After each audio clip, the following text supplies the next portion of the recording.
Hi hello viewers, welcome to my channel. ముందుగా అందరికీ దీపావళి శుభాకాంక్షలు. దీపావళి పండగ సందర్భంగా స్టేట్ బ్యాంక్ ఆఫ్ ఇండియా నుండి ప్రొబేషనరీ ఆఫీసర్స్కి సంబంధించిన రిక్రూట్మెంట్ నోటిఫికేషన్ అయితే రిలీజ్ చేయడం జరిగింది.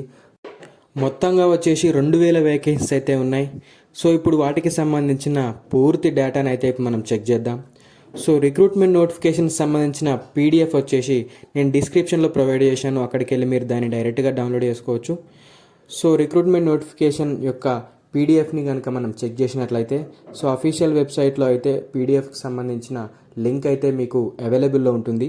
సో నోటిఫికేషన్ కనుక ఓపెన్ చేసినట్లయితే ప్రొబేషనరీ ఆఫీసర్స్కి సంబంధించి రిక్రూట్మెంట్ నోటిఫికేషన్ అయితే స్టేట్ బ్యాంక్ ఆఫ్ ఇండియా నుండి అయితే రిలీజ్ చేయడం జరిగింది. సో ఈ నోటిఫికేషన్ సంబంధించి ఇండికేటివ్ డేట్స్ కనుక మనం చెక్ చేసినట్లయితే ఆన్లైన్లో అప్లికేషన్ ప్రాసెస్ వచ్చేసి ఈ రోజు నుండి అంటే 14th నవంబర్ నుంచి అయితే స్టార్ట్ అయిపోయింది. అలాగే లాస్ట్ డేట్ వచ్చేసి December 4th వరకు అయితే ఉంది. దాని తర్వాత ఆన్లైన్లో ఫీ పేమెంట్కి కూడా ఆ రోజే లాస్ట్ డేట్ ఉంది. ఆన్లైన్లో ప్రిలిమినరీ ఎగ్జామినేషన్ వచ్చేసి 31st December 2020, అలాగే 2nd, 4th, 5th January 2021 అయితే జరగనున్నాయి. Online main exam 29th January 2021, అలాగే ఇంటర్వ్యూ వచ్చేసి ఫిబ్రవరి లేదా మార్చ్ 2021లో జరగనున్నాయి. ఎస్సీ ఎస్టీ ఇంకా మైనారిటీ వాళ్ళకి ప్రీ ఎగ్జామినేషన్ ట్రైనింగ్ వచ్చేసి 3rd లేదా 4th వీక్ ఆఫ్ డిసెంబర్లో అయితే ఉంటుంది. దాని తర్వాత వీటికి సంబంధించిన వేకెన్సీస్ని కనుక చూసినట్లయితే సో కేటగిరీస్ వైజ్గా వచ్చేసి ఎస్సీ వాళ్ళకి 300, ఎస్టీ వాళ్ళకి 150, ఓబీసీ వాళ్ళకి 540, ఈడబ్ల్యూఎస్ 200, జనరల్ కేటగిరీ 810, అలాగే టోటల్గా వచ్చేసి 2000 వేకెన్సీస్ అయితే ఉన్నాయి. సో ఇదైతే ఒక భారీ నోటిఫికేషన్ అయితే చెప్పుకోవచ్చు, 2000 వేకెన్సీస్ అంటే. సో దాని తర్వాత వీటికి సంబంధించిన ఎలిజిబిలిటీ క్రైటీరియా విషయానికి వస్తే కనుక essential academic qualifications, graduation in any discipline అని అయితే మెన్షన్ చేయడం జరిగింది. సో ఏదో ఒక స్ట్రీమ్లో అయితే డిగ్రీ చేసిన వాళ్ళైతే దీనికి అర్హులు. అలాగే ఎవరైతే ఫైనల్ ఇయర్ చదువుతున్నారో అలాగే ఫైనల్ ఇయర్ సెమిస్టర్లో ఉన్న వాళ్ళు కూడా దీనికైతే అప్లై చేసుకోవడానికి అయితే అర్హులు. సో ఇంటర్వ్యూ టైంలో అయితే మీరైతే ఖచ్చితంగా డిగ్రీ సర్టిఫికేట్ అయితే మీరు అక్కడ ప్రొవైడ్ చేయాల్సి ఉంటుంది. సో 31st December 2020 లోపు గ్రాడ్యుయేషన్ పూర్తయినట్టయితే మీరు అక్కడ సర్టిఫికేట్ అయితే మీరు ప్రొవైడ్ చేయాల్సి ఉంటుంది. దాని తర్వాత వీటికి సంబంధించిన ఏజ్ క్రైటీరియా విషయానికి వస్తే కనుక ఏజ్ వచ్చేసి minimum 21 years and maximum 30 years. 21 years లోపు ఉండకూడదు, అలాగే 30 years కంటే ఎక్కువగానైతే ఉండకూడదు. కట్ ఆఫ్ డేట్ వచ్చేసి 1st April 2020 అని అయితే మెన్షన్ చేయడం జరిగింది. సో ఏజ్ రిలాక్సేషన్ వచ్చేసి ఎస్సీ ఎస్టీ వాళ్ళకి 5 years, OBC non creamy layer 3 years, persons with bench mark disabilities వచ్చేసి 15 years, అలాగే వేరియస్ కేటగిరీస్కి అయితే ఏజ్ రిలాక్సేషన్ మెన్షన్ చేయడం జరిగింది. సో ఆన్లైన్లో అప్లికేషన్ ప్రాసెస్ని స్టార్ట్ చేసిన తర్వాత వేరియస్ కేటగిరీస్కి సంబంధించి కోడ్స్ అయితే ఇక్కడ మెన్షన్ చేశారు. సో మీరు ఆన్లైన్లో అప్లికేషన్ చేసేటప్పుడు అయితే ఇక్కడ మెన్షన్ చేసిన కోడ్స్ అయితే మీరు ఆన్లైన్ అప్లికేషన్స్లో మెన్షన్ చేయవలసి ఉంటుంది. సో ఎస్సీ వాళ్ళకైతే 1 అని, ఎస్సీ ఎల్డీ వాళ్ళకైతే 2 అని, ఎస్సీ విఐ వాళ్ళకైతే 3 అని, ఇలా వేరియస్ కేటగిరీస్కి వేరియస్ కోడ్స్ అయితే మెన్షన్ చేయడం జరిగింది. సో ఆన్లైన్లో అప్లై చేసుకునేటప్పుడు అయితే మీరు వీటిని మెన్షన్ చేయవలసి ఉంటుంది. సో దాని తర్వాత వీటికి సంబంధించిన సెలక్షన్ ప్రొసీజర్ విషయానికి వస్తే కనుక 3 స్టేజెస్లో ఉంటుంది. ప్రిలిమినరీ ఎగ్జామినేషన్, మెయిన్ ఎగ్జామినేషన్, అలాగే ఇంటర్వ్యూ. ప్రిలిమినరీ ఎగ్జామినేషన్ వచ్చేసి ఆబ్జెక్టివ్ టైప్లో ఉంటుంది. సో సిలబస్ వచ్చేసి English language, quantitative aptitude, reasoning ability. So each section నుండి 30, 35 క్వశ్చన్స్ అయితే ఉండడం జరుగుతుంది. టోటల్గా 100 questions, 100 marks, అలాగే 1 hour అయితే టైం డ్యూరేషన్ కేటాయించడం జరిగింది. ఈచ్ కేటగిరీకి 20 minutes అయితే కేటాయించడం జరిగింది. సో దాని తర్వాత ప్రిలిమినరీ ఎగ్జామినేషన్లో క్వాలిఫై అయిన వారిని 1:10 రేషియో అంటే కేటగిరీ వైజ్ వేకెన్సీస్ని బట్టి వీళ్ళైతే 1:10 రేషియోలో అంటే 300 పోస్టులు ఉంటే కనుక 300 × 10, 3000 మెంబర్స్ని అయితే వీళ్ళు మెయిన్ ఎగ్జామినేషన్కి అయితే పిలవడం జరుగుతుంది. సో మెయిన్ ఎగ్జామినేషన్కి సంబంధించి సిలబస్ వచ్చేసి reasoning and computer aptitude, data analysis and interpretation, general లేదా ఎకానమీ లేదా బ్యాంకింగ్ అవేర్నెస్, అలాగే ఇంగ్లీష్ లాంగ్వేజ్కి సంబంధించి అయితే క్వశ్చన్స్ ఉండడం జరుగుతుంది. సో ఈచ్ కేటగిరీకి 45, 35, 40, 35 టోటల్గా వచ్చేసి 155 క్వశ్చన్స్ అయితే ఉన్నాయి.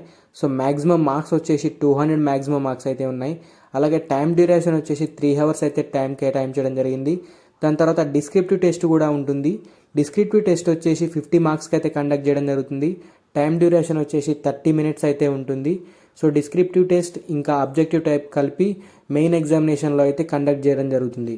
సో దాని తర్వాత ఫేజ్ 3 విషయానికి వస్తే కనుక ఫేజ్ 2లో క్వాలిఫై అయిన వారిని ఫేజ్ 3 అంటే ఇంటర్వ్యూ రౌండ్కి అయితే పిలవడం జరుగుతుంది.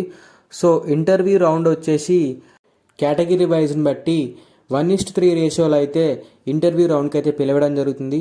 సో అంటే 300 వేకెన్సీస్ ఈచ్ కేటగిరీకి ఉన్నట్లయితే కనుక 300 × 3 900 మెంబర్స్ని అయితే ఇంటర్వ్యూ రౌండ్కి అయితే పిలవడం జరుగుతుంది. సో ఇంటర్వ్యూ రౌండ్లో కూడా క్వాలిఫై అయిన వారిని జాబ్కి అయితే సెలెక్ట్ చేయడం జరుగుతుంది.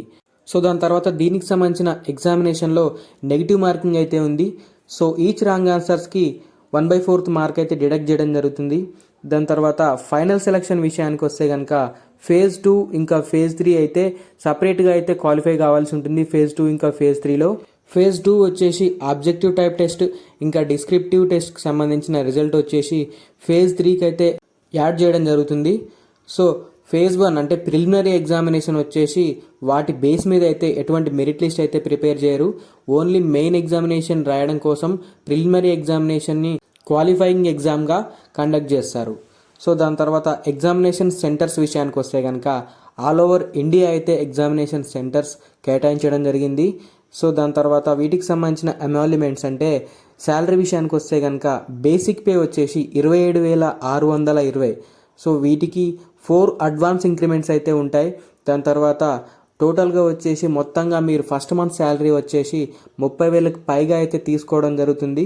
దాని తర్వాత అప్లికేషన్ ప్రాసెస్కి సంబంధించి అప్లికేషన్ ఫీ వచ్చేసి ఓబీసీ ఇంకా జనరల్ అలాగే ఈడబ్ల్యూఎస్ కేటగిరీస్కి 750 రూపీస్ అయితే ఎగ్జామినేషన్ ఫీ ఉంది. అలాగే ఎస్సీ ఎస్టీ ఇంకా పీడబ్ల్యూడీ క్యాండిడేట్స్కి నిల్ అంటే వాళ్ళు ఎటువంటి ఎగ్జామినేషన్ ఫీ అంటే అప్లికేషన్ ఫీ అయితే కట్టాల్సిన అవసరం లేదు. అలాగే వీటికి సంబంధించిన ప్రీ ఎగ్జామినేషన్ ట్రైనింగ్ విషయానికి వస్తే కనుక ఎవరైతే ఎస్సీ ఎస్టీ క్యాండిడేట్స్ ఇంకా రిలీజియస్ మైనారిటీ కమ్యూనిటీ వాళ్ళైతే ఉన్నారో వాళ్ళకైతే ప్రీ ఎగ్జామినేషన్ ట్రైనింగ్ అయితే కండక్ట్ చేయడం జరుగుతుంది. వీటికి సంబంధించిన డేటా వచ్చేసి అఫీషియల్ వెబ్సైట్లో అయితే పొందుపరచడం జరుగుతుంది. సో అప్పుడైతే మీరు వాటిని డౌన్లోడ్ చేసుకొని ప్రీ ఎగ్జామినేషన్ ట్రైనింగ్ అయితే మీరు అటెండ్ కావచ్చు. దాని తర్వాత నెంబర్ ఆఫ్ ఛాన్సెస్ విషయానికి వస్తే కనుక జనరల్ లేదా ఈడబ్ల్యూఎస్ వారు 4 సార్లు, జనరల్ లేదా ఈడబ్ల్యూఎస్ పీడబ్ల్యూడీ క్యాండిడేట్స్ అయితే కనుక 7 సార్లు, ఓబీసీ వాళ్ళు 7 సార్లు, ఓబీసీ పీడబ్ల్యూడీ క్యాండిడేట్స్ అయితే 7 సార్లు, ఇలా వేరియస్ కేటగిరీస్కి అయితే నెంబర్ ఆఫ్ ఛాన్సెస్ని మెన్షన్ చేయడం జరిగింది. సో అప్లికేషన్ ప్రాసెస్ విషయానికి వస్తే కనుక ఓన్లీ ఆన్లైన్లోనే అప్లికేషన్ చేసుకోవాల్సి ఉంటుంది. సో దాని తర్వాత ఎగ్జామినేషన్ సెంటర్స్ విషయానికి వస్తే కనుక ఆల్ ఓవర్ ఇండియా అయితే ఎగ్జామినేషన్ సెంటర్స్ని కేటాయించడం జరిగింది. 2 తెలుగు రాష్ట్రాల నుండి అంటే ఆంధ్రప్రదేశ్ ఇంకా తెలంగాణ నుండి అయితే ఎగ్జామినేషన్ సెంటర్స్ని కేటాయించడం జరిగింది. సో ఆంధ్రప్రదేశ్ నుండి వేరియస్ సెంటర్స్, అలాగే తెలంగాణ నుండి హైదరాబాద్, కరీంనగర్, ఖమ్మం, వరంగల్ ఇలా వేరియస్ ఎగ్జామినేషన్ సెంటర్స్ అయితే మెన్షన్ చేయడం జరిగింది. దాని తర్వాత వీటికి సంబంధించిన అప్లికేషన్ ప్రాసెస్ని ఇప్పుడు మనం క్లియర్గా చూద్దాం. సో అప్లికేషన్ ప్రాసెస్ వచ్చేసి ముందుగా అఫీషియల్ వెబ్సైట్ని విజిట్ చేసిన తర్వాత అఫీషియల్ వెబ్సైట్లో అప్లై ఆన్లైన్ పైన క్లిక్ చేస్తే కనుక మీరు రిజిస్ట్రేషన్ లింక్ అయితే రీడైరెక్ట్ అవ్వడం జరుగుతుంది. సో ఇక్కడ చూస్తున్నారు కదా, ఆన్లైన్లో అప్లికేషన్ ప్రాసెస్ వచ్చేసి ఈ రోజు నుండి అంటే 14th నవంబర్ నుంచి అయితే స్టార్ట్ అయిపోయింది. అలాగే December 4th వరకు అయితే లాస్ట్ డేట్ ఉంది. ఆన్లైన్లో ఫీ పేమెంట్కి కూడా ఆ రోజు వరకే లాస్ట్ డేటు. సో దాని తర్వాత ముందుగా రిజిస్ట్రేషన్ చేసుకున్నట్టు కొరకు అయితే ఇక్కడ కనిపిస్తున్న click here for new registration పైన క్లిక్ చేస్తే కనుక రిజిస్ట్రేషన్ విండో అయితే ఓపెన్ అవుతుంది. సో ఇక్కడ మీ యొక్క బేసిక్ డీటెయిల్స్ అయితే ఫిలప్ చేయవలసి ఉంటుంది. మీ యొక్క నేము, ఈమెయిల్ ఐడి, మొబైల్ నెంబర్, అలాగే సెక్యూరిటీ కోడ్ కనుక ఎంటర్ చేసిన తర్వాత సేవ్ అండ్ నెక్స్ట్ కనుక క్లిక్ చేసినట్లయితే మీకు ఒక రిజిస్ట్రేషన్ నెంబర్ ఇంకా పాస్వర్డ్ అయితే ప్రొవైడ్ చేయడం జరుగుతుంది. సో మళ్ళీ లాగిన్ పేజ్లోకి వచ్చేసి మీ యొక్క రిజిస్ట్రేషన్ నెంబర్, పాస్వర్డ్ ఇంకా సెక్యూరిటీ కోడ్ ఎంటర్ చేసి సబ్మిట్ చేసినట్లయితే మీ యొక్క అప్లికేషన్ ప్రాసెస్ని కంటిన్యూ చేయవచ్చు. సో చూశారు కదా, ఇది స్టేట్ బ్యాంక్ ఆఫ్ ఇండియా నుండి ప్రొబేషనరీ ఆఫీసర్స్కి సంబంధించిన రిక్రూట్మెంట్ నోటిఫికేషన్.